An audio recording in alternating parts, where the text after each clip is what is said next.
నాతో మాట్లాడుమయ్యా, నన్ను దర్శించుమయ్యా. మన ప్రభువైన రక్షకుడైన యేసుక్రీస్తు పరిశుద్ధ నామములో మీ అందరికీ శుభములు తెలియచేయుచున్నా. మీరందరూ క్షేమంగా ఉన్నారని ఆశిస్తూ ఉన్నాను.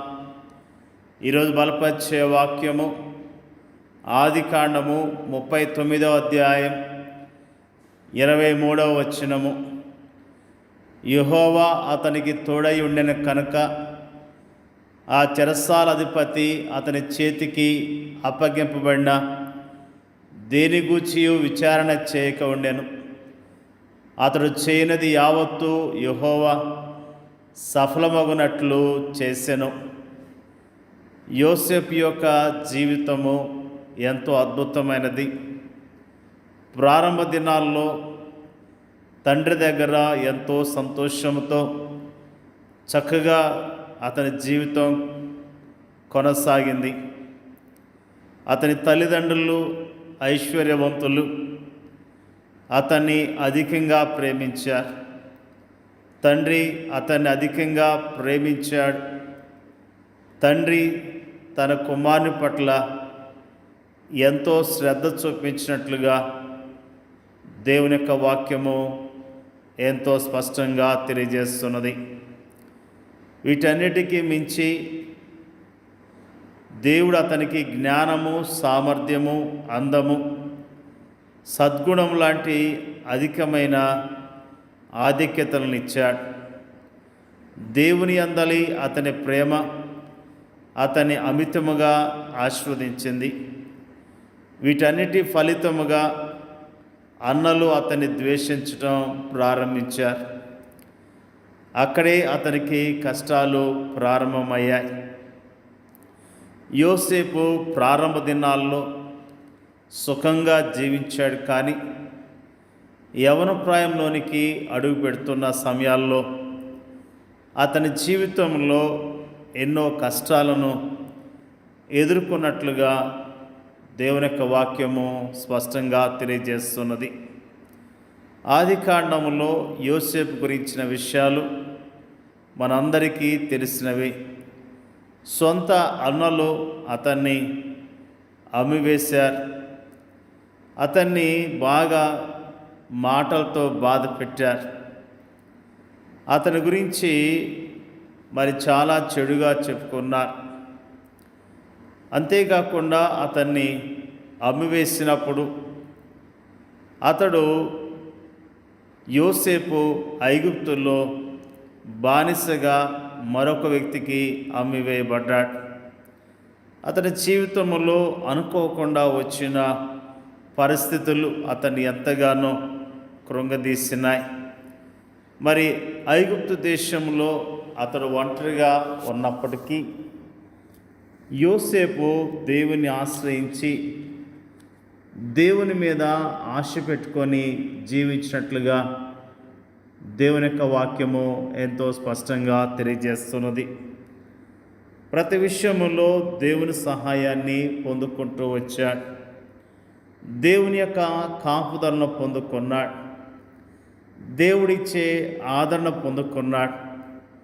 పరాయి దేశములో, పరాయి ప్రాంతంలో, తన వారంటూ ఎవరూ లేని ప్రదేశంలో అతనికి ఏకైక స్నేహితుడు దేవుడే అన్న విషయాన్ని మనం జ్ఞాపకం చేసుకుంటూ ఉన్నాం.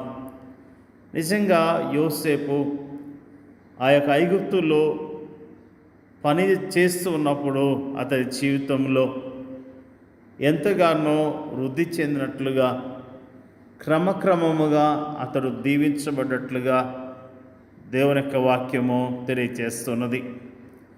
ఊహించని రీతిగా ఆ ఇంటి యజమానురాల ద్వారా పెద్ద సమస్య ఎదుర్కోవాల్సి వచ్చింది. పాపానికి దూరముగా పారిపోవటం ద్వారా యజమానుడి యొక్క భార్య పగబట్టి అతని గురించి చెడుగా చెప్పి చెరసాల్లో వేయించినట్లుగా దేవుని యొక్క వాక్యము తెలియజేస్తున్నది. ఆ చెరసాల్లో ఉన్నప్పుడు దేవుడు అతనికి తోడుగా ఉన్నట్లుగా మనం జ్ఞాపకం చేసుకుంటున్నాం. అయితే యెహోవా యోసేపునకు తోడై ఉండి అతని యందు కనికెరపడి అతని మీద ఆ చెరసాల యొక్క అధిపతికి కటాక్షం కొన్నట్లు చేసెను. చెరసాల అధిపతి ఆ చెరసాల్లో ఉన్న ఖైదీలందరినీ యోసేపు చేతికి అప్పగించెను. వారు అక్కడ ఏం చేసిరో అదంతయు అతడే చేయించువాడు. యెహోవా అతనికి తోడై ఉండెను కనుక ఆ చెరసాల అధిపతి అతని చేతికి అప్పగింపబడిన దేని గూర్చియు విచారణ చేయక ఉండెను. అతడు చేయనది యావత్తు యెహోవా సఫలమవునట్లు చేసెను. నిజంగా దేవుడు ఎంత గొప్ప దేవుడు, ఎంత మంచి దేవుడు.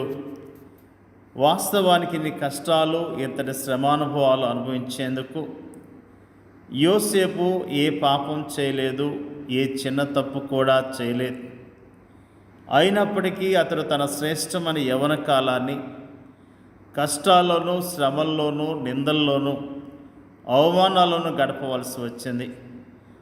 అది ఆనాటి యోసేపు పరిస్థితి. ఆనాటి సామాజిక పరిస్థితికి అతని జీవితం అద్దం పడుతుంది. పరిస్థితులు ఈనాడు ఏం మారాయని, ఈనాటి సామాజిక పరిస్థితి ఏం మెరుగైందని, ఆనాటి మానసిక, కుటుంబ, సాంఘిక, సామాజిక పరిస్థితులే ఈనాడు కూడా ఉన్నాయి. ఈనాడు మనము కూడా అలాంటి పరిస్థితుల్ని ఎదుర్కొంటూ ఉన్నాం. యెహోవా అతనికి తోడై ఉండెను అనే మాటను గమనించాలి. యోసేపు గుంటలోని ఒంటరితనంలోను, బానిసత్వంలోను, చెరసాలను, ఆ తర్వాత ఐగుప్తు పరిపాలనలో కూడా అతడు ప్రశాంతతను, పరిశుద్ధతను ప్రదర్శించడానికి గల తాళం చెవి ఇదే. ఈనాడు శ్రమలను, కష్టాలు మనం ఎలా ఎదుర్కొనగలము? దేవుని వైపు చూడటం ద్వారానే, ప్రార్థన, వాక్యము, నిజమైన విశ్వాసుల సహవాసం ద్వారానే.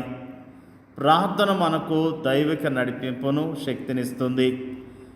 దేవుని వాక్యం మనకు దైవిక జ్ఞానమునిస్తుంది.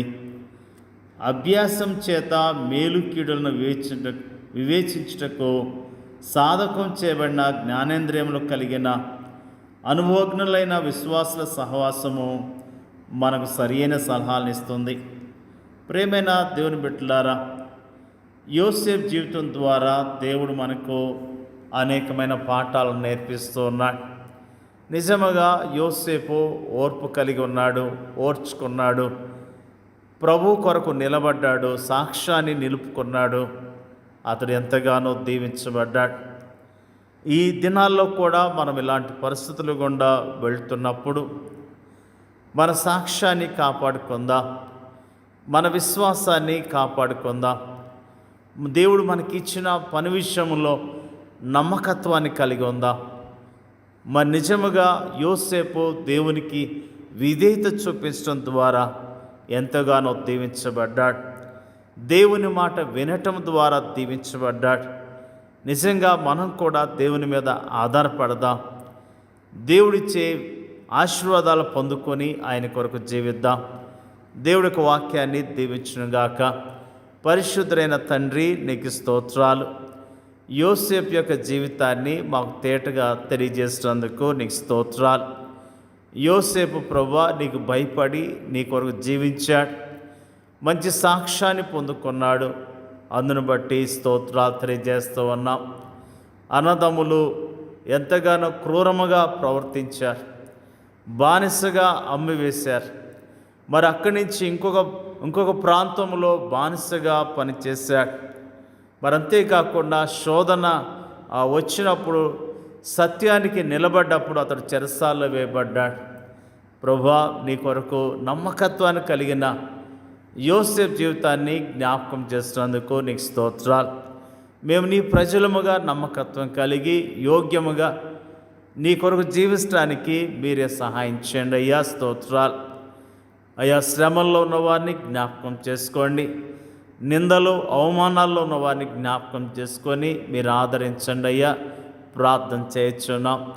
ఎలాంటి శ్రమలు కష్టాలు వచ్చినా ప్రభు మాకు తోడై ఉన్నాడనే ధైర్యం కలిగి విశ్వాసంతో జీవించడానికి నీ కృపను మెండుగా దయచేయమని యేసుక్రీస్తు నామంలో అడుగుచున్నాం తండ్రి. ఆమేన్.